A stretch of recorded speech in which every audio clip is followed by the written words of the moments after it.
Hey, it's Chris Welch with The Verge. We're checking out LG's new V30 premium flagship phone. All it takes is one look to know this is the nicest Android phone that LG's ever made.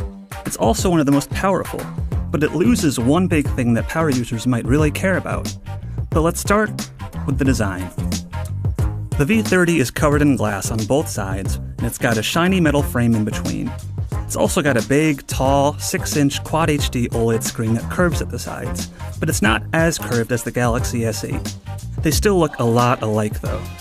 Now the V30's bezels are very minimal. It's got an 82% screen-to-body ratio, and it's also got every important spec checked off. Snapdragon 835, 4 gigs of RAM, wireless charging, water resistance, and a headphone jack with a quad DAC that audiophiles will love. LG has also gotten rid of that awkward and gimmicky second screen that was on the V20, and I say good riddance to that. But right away, fans of the V20 will notice something different about the back. There's no removable battery. This one is a sealed-in 3300 mAh battery, and that's got me a bit concerned since the V30 has such a big screen. Samsung uses the same size battery for its new Galaxy Note 8, but Samsung's last Note burst into flames sometimes, so that's a bit more understandable. Thankfully, the V30 still has the dual camera setup that LG is known for. The main 16-megapixel camera has an aperture of f1.6, so it's going to pull in more light than just about any other smartphone for those nighttime shots. The super wide-angle 13-megapixel camera has less distortion than ever, and I really like the unique perspective that it gives you. To me, this seems like a better use for a second camera than just a portrait lens, which is what Apple and Samsung are using. LG's putting a big focus on the V30's 4K video recording features.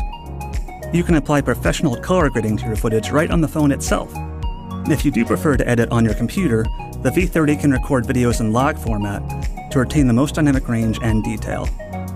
The microphones inside can record audio in lossless quality, and they won't distort. So if you're the kind of person who records every moment of a concert, here's your new phone. The worst thing about the V30 in my early experience continues to be LG's software, which hasn't changed much over the last few years and remains an eyesore. The phone is running Android 7 Nougat, and this time LG has added Face Unlock and Voice Unlock, so you can say, "Okay Google," or come up with your own phrase to unlock your phone. Face Unlock is pretty quick, but don't count on it to be quite as secure as Samsung's iris scanning. So here's the upshot. If you love using your phone to record and create content, which is what LG's V series is all about, then this might be the phone for you. We'll just have to see how long that battery lasts when it ships later on this year. As for price, it's going to be pretty expensive. This is a flagship phone and a step above the G6.